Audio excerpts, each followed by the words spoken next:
Welcome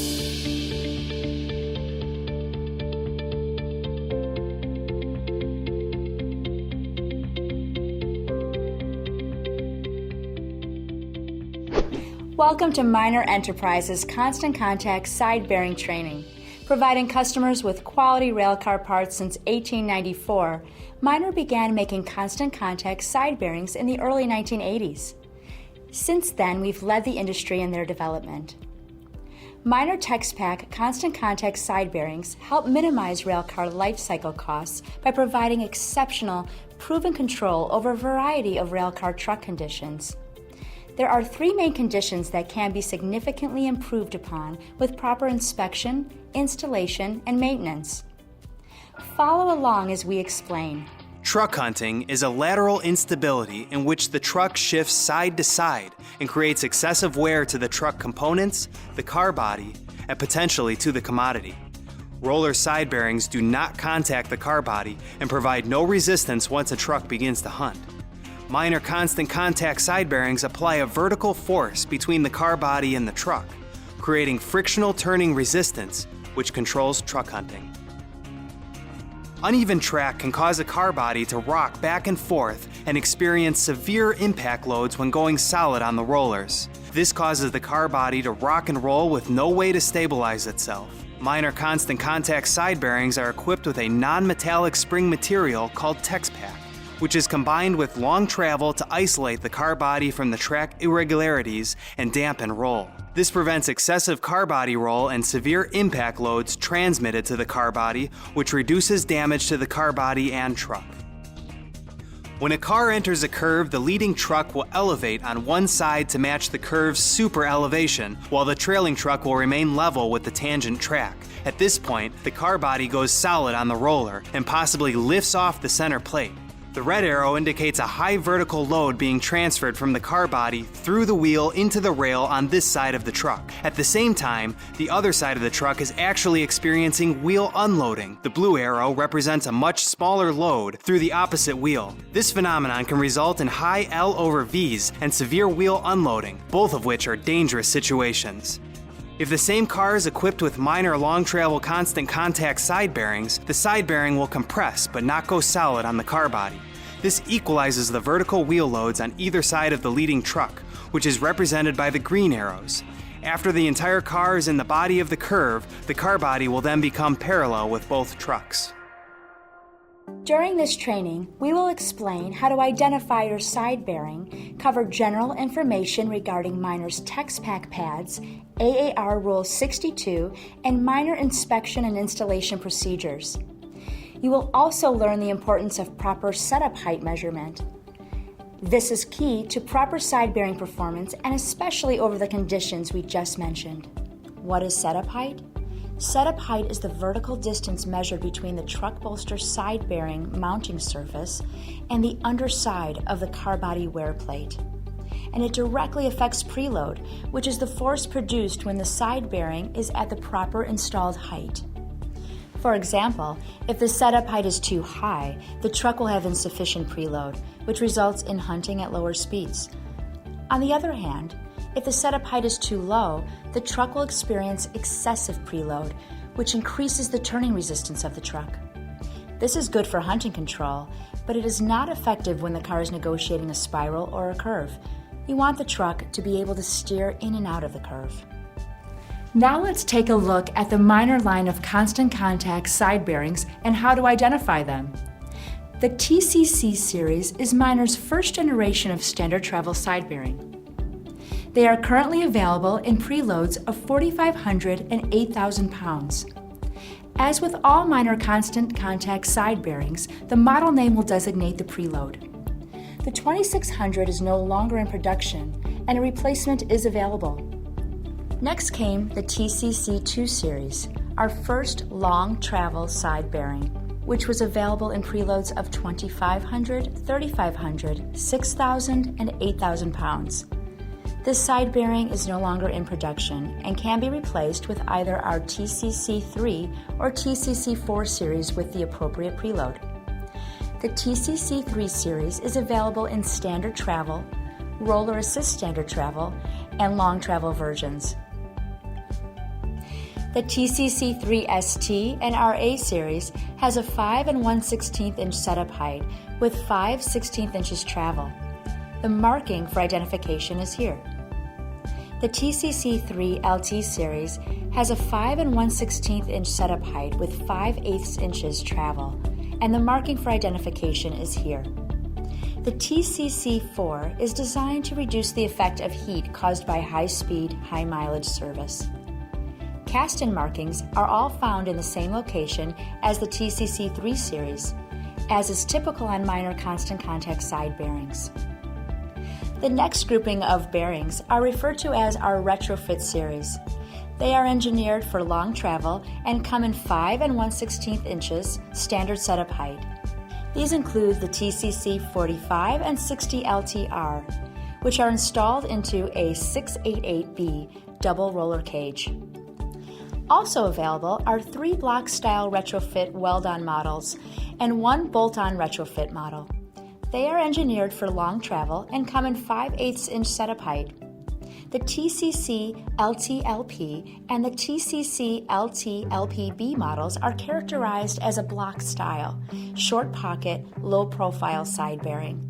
The TCC-LTRB model is also a block style but characterized to fit into a tall pocket. Our bolt-on retrofit model is the TCC-LTLP-C. It fits a standard 8.5 inch bolt pattern. There are certainly a lot of models available, and each one has been engineered for specific applications. Determining which side bearing is the most appropriate for your application and accurately measuring and adjusting to the correct setup height will ensure long life and superior performance. Now let's switch gears and move into general knowledge regarding minor TecsPak pads, starting with shelf life. For reference, TecsPak stands for Thermoplastic Elastomer Compression Spring Package and is only available from Minor. Minor pads have a recommended shelf life of 5 years from the date of manufacture. The first 5 numbers indicate the manufacture date. The first 2 digits are the year, and the next 3 digits are the day of the year. The rest of the numbers are for internal use only. Do not expose a pad to 175 degrees Fahrenheit consistently for 2 or 3 hours or temperatures higher than 200 degrees Fahrenheit. A pad should be maintained at a minimum of 40 degrees Fahrenheit for at least 24 hours prior to assembly.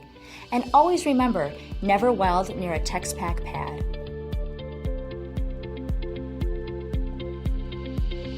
Now let's turn our attention to what to look for when inspecting a constant contact side bearing.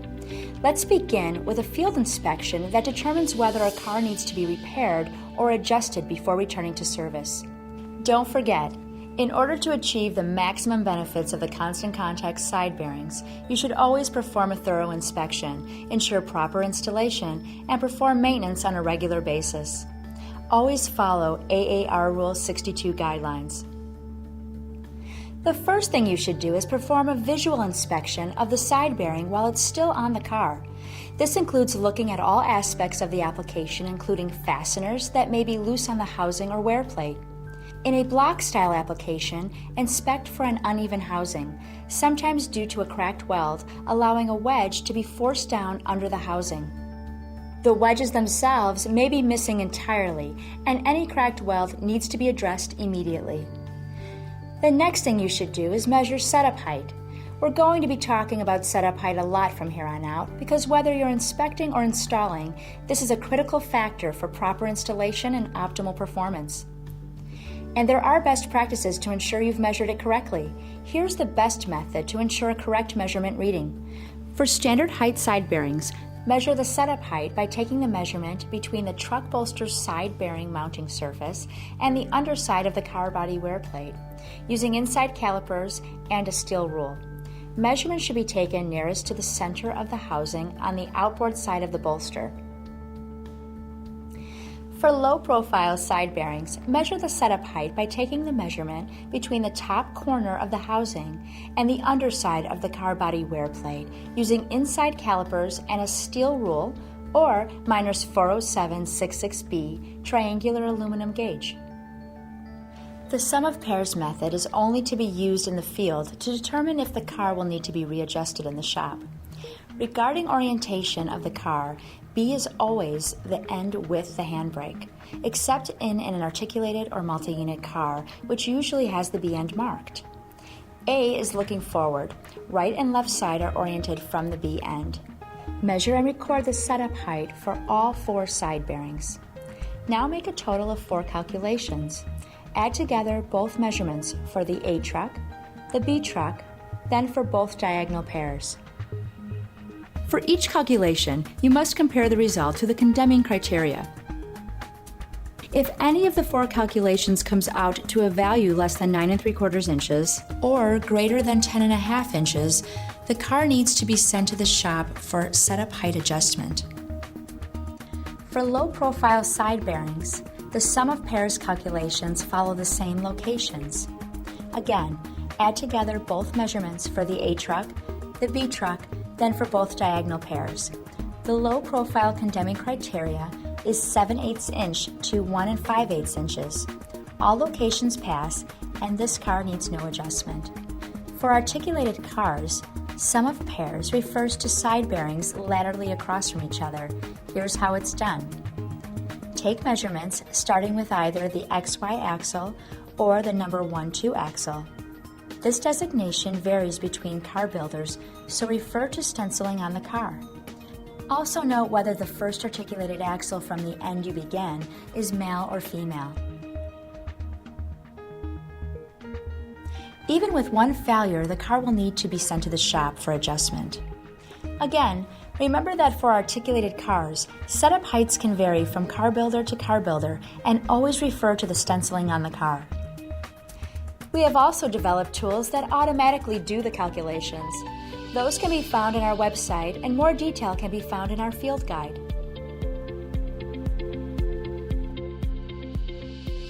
Now let's move on to shop inspection. Just as with field inspection, perform a visual inspection of the side bearing, looking at all aspects of the application, including fasteners that may be loose on the housing or wear plate. In a block-style application, inspect for an uneven housing, missing wedges, or cracked welds. Once in the shop, you need to check the setup height. You use individual location condemning criteria, not sum of pairs, and measurements must be done on a reasonably straight and level track. The measuring method is consistent with what we showed previously. For standard height side bearings, measure the setup height by taking the measurement between the truck bolster side bearing mounting surface and the underside of the car body wear plate using inside calipers and a steel rule. Measurement should be taken nearest to the center of the housing on the outboard side of the bolster. For low-profile side bearings, measure the setup height by taking the measurement between the top corner of the housing and the underside of the car body wear plate, using the inside calipers and a steel rule or Miner's 407-66B triangular aluminum gauge to check the setup height.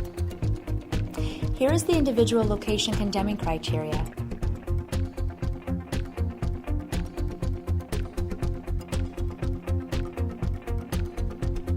We have developed additional tools that calculate the individual condemning criteria for shop inspection as well. You can access this tool on our website, and more detail can be found in our field guide. It is possible that the side bearing may only need to be readjusted to the proper setup height. We'll cover this in greater detail during installation. Once you have access to the side bearing, there are other things to inspect as well. Some of Miner's top caps have built-in wear indicators. If the indicator is no longer visible, the top cap will need to be replaced. For optimal performance, it is recommended that the clearance between the top cap and the housing is less than 1/8 inch. Push the top cap to the side and measure. If the measured gap is greater than 1/8 inch, replace the top cap and recheck. If it is still greater than 1/8 inch, replace the housing as well. With use, the Miner TecsPak pad can lose some preload. For optimal performance, the free height of the pad should be measured to determine suitability for continued service. Remove the top cap assembly or pad and allow 1 minute to stabilize. Measurements for each minor constant contact side bearing pad or top cap assembly model are listed here and within the field guide. Okay, we've covered the identification and inspection process as it relates to Rule 62. In each case, you should have determined whether a part or parts need to be replaced or whether the setup height needs to be adjusted. Again, we'd like to stress that whether you are repairing a car or this is a new car build, getting the proper setup height is critical to how the truck performs.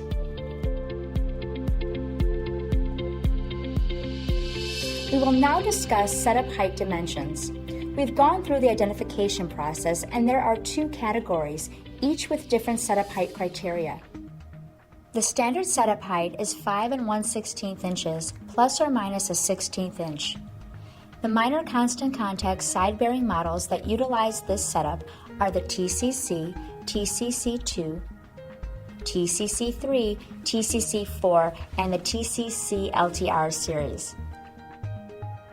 Measure the setup height by taking the measurement between the truck bolster's side-bearing mounting surface and the underside of the car body wear plate, using inside calipers and a steel rule. Measurement should be taken nearest to the center of the housing on the outboard side of the bolster. Detailed information on inspection can be found in the minor field guide. Now let's move on.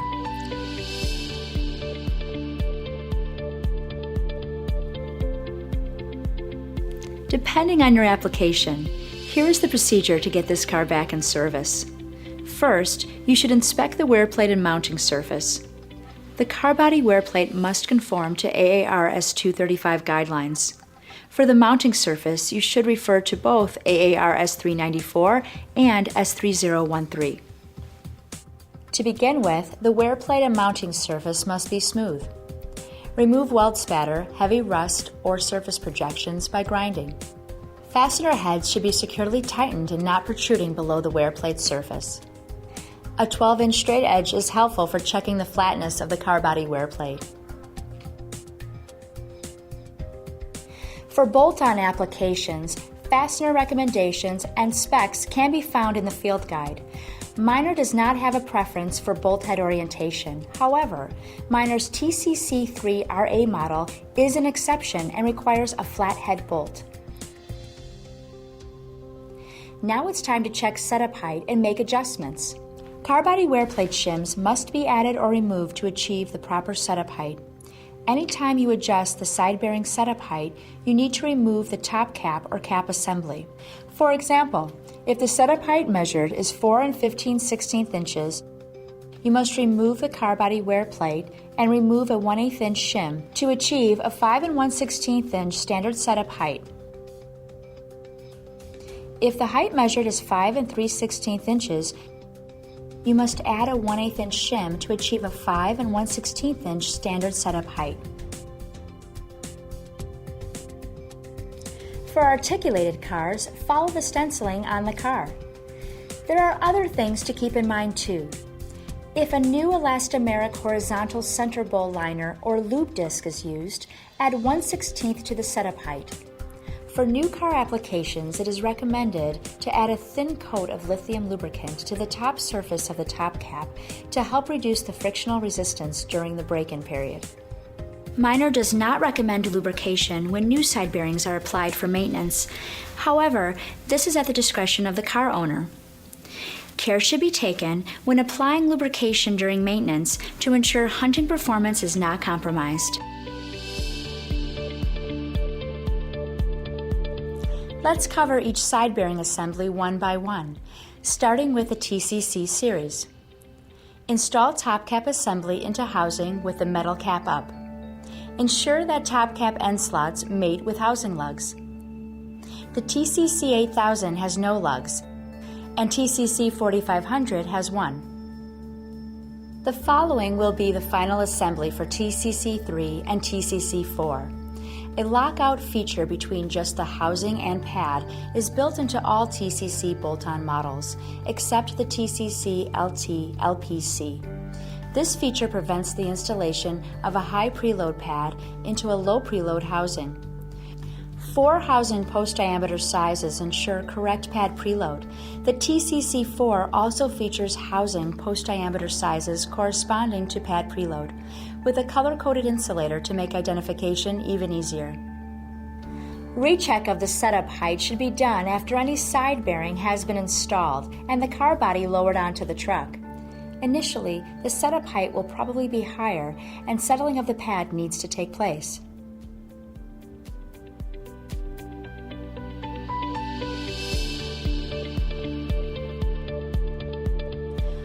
For the TCC-45 and 60 LTR, install the solid stops facing out. The kit comes with 2 different size shims, one 1/16 inch shim and 2 1/8 inch shims. These supplied shims help take up space within the cage for greater versatility. Drop in your top cap assembly upside down and slide to one side to check the gap between the top cap assembly and the solid stops. Use the supplied shims as needed to help achieve the less than 1/8 inch gap. Once the gap is correct, turn your top cap assembly over to its proper position and put into the housing. That covers Miner's constant contact side bearings with a standard setup height of 5 1/16 inches. We'll now move on to block style retrofit applications. These constant contact side bearings have a setup height of 5/8 inches. For all block style retrofit applications, the housing acts as a solid stop. The first step is always prepare the mounting surfaces. For weld-on models, remove the metal block and clean the pocket of any foreign material. Inspect the pocket for cracks and any other damage and repair as needed. Make sure the pocket bottom and end walls are smooth and free of weld spatter, bumps, and other protrusions.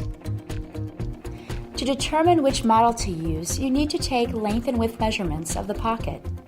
Some pockets may be slightly larger than a particular side bearing is designed for, and shimming is required.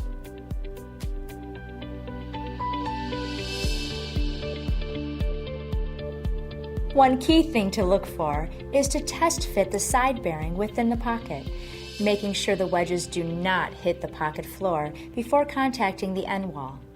The optimal inside length for the LTLP should be 8 1/4 inches.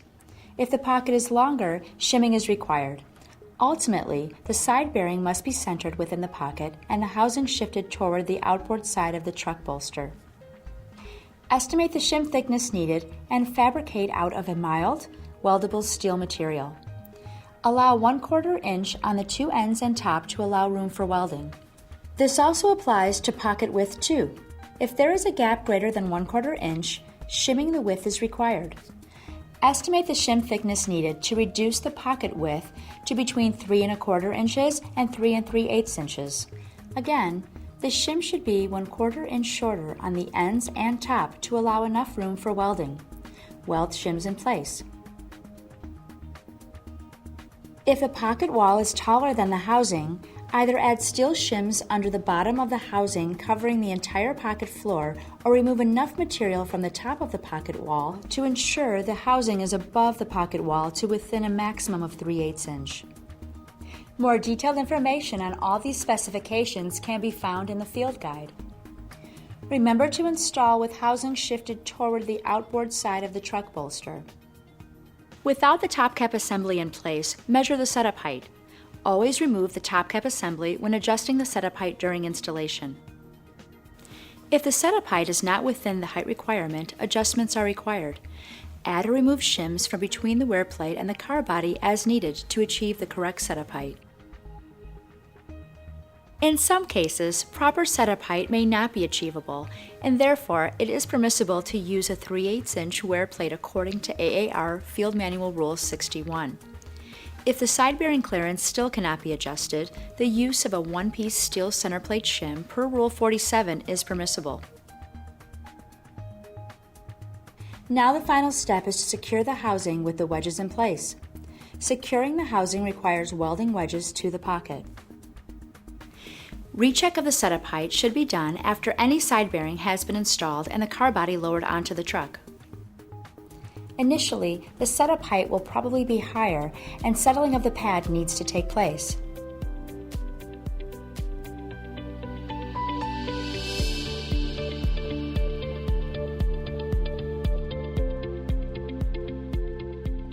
For model LTLP-B, the optimal inside length should be 9 3/8 inches. Estimate the shim thickness needed and fabricate out of a mild weldable steel material. Allow 1/4 inch on the two ends and top to allow room for welding.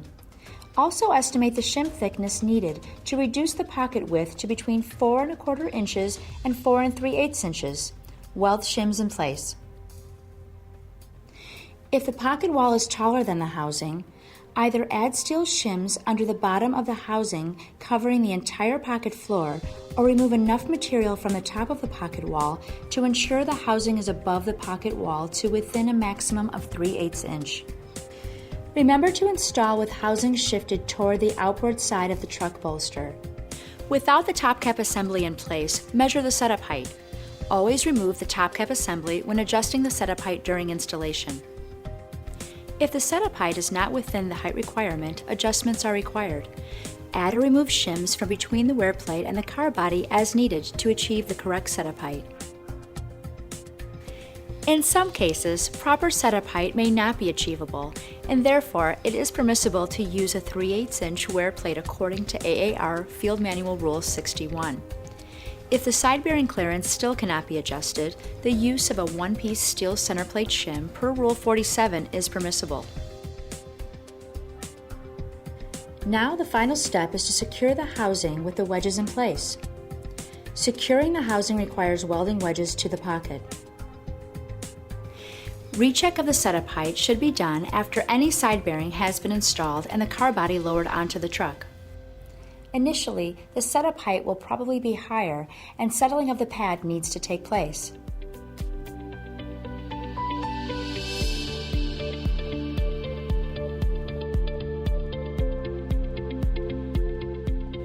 For model LTRB, if the pocket length is between 9 1/4 and 9 1/2 inches with one wedge or exceeds 9 5/8 inches with two wedges, shimming is required.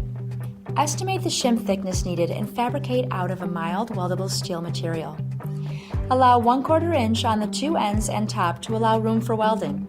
If there is a gap greater than 1/4 inch along the width of the pocket, shimming is required.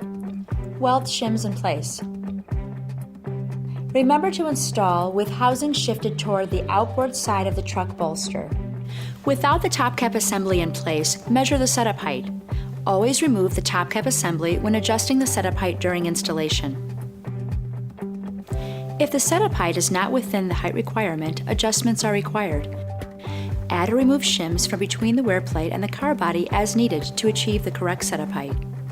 In some cases, proper setup height may not be achievable, and therefore it is permissible to use a 3/8 inch wear plate according to AAR Field Manual Rule 61. If the side bearing clearance still cannot be adjusted, the use of a one-piece steel center plate shim per Rule 47 is permissible. Now the final step is to secure the housing with the wedges in place. Securing the housing requires welding wedges to the pocket. Recheck of the setup height should be done after any side bearing has been installed and the car body lowered onto the truck.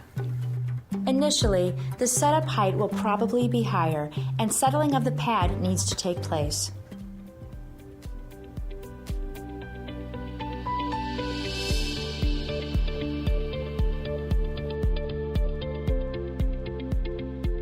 Now, let's review the welding procedure to secure the wedges and housing in place. All surface preparation and welding must comply with AWS D15.1 Railroad Welding Specification, Cars and Locomotives Latest Edition. AAR Specification M214 should be used for more information regarding preheat requirements. First, you will need to grind, clean, and prepare for welding. For cast pockets, preheat between 300 and 600 degrees Fahrenheit per AAR specification. Refer to AAR Standard S312 for important welding information related to steel bolster grades. The wedge should be below the pocket wall. Add reinforcement fillet weld on top. Also, never weld directly on the minor housing. The LTLP-C is classified as a retrofit side bearing, but fits a standard 8.5-inch bolt pattern. The setup height should be adjusted by measuring between the top of the housing and the underside of the car body wear plate with an empty car positioned on reasonably level track. If measuring from top of housing to the underside of the car body wear plate, adjust shims as necessary to achieve 5/8 inch. Otherwise, the setup height should be 2 5/8 inches. Put the TecsPak pad inside the housing and place the top cap on pad. There is a male end on the top cap that should go inside the female end of the pad. Congratulations! You have completed minor constant contact side bearing training. Now you should know how to identify, inspect, install, adjust, or replace your side bearings. Remember to always strive to achieve the proper setup height for optimal performance. You can also find detailed information in our field guide. If you need any assistance or have questions about this video or your minor side bearings, please contact us. Thank you for watching.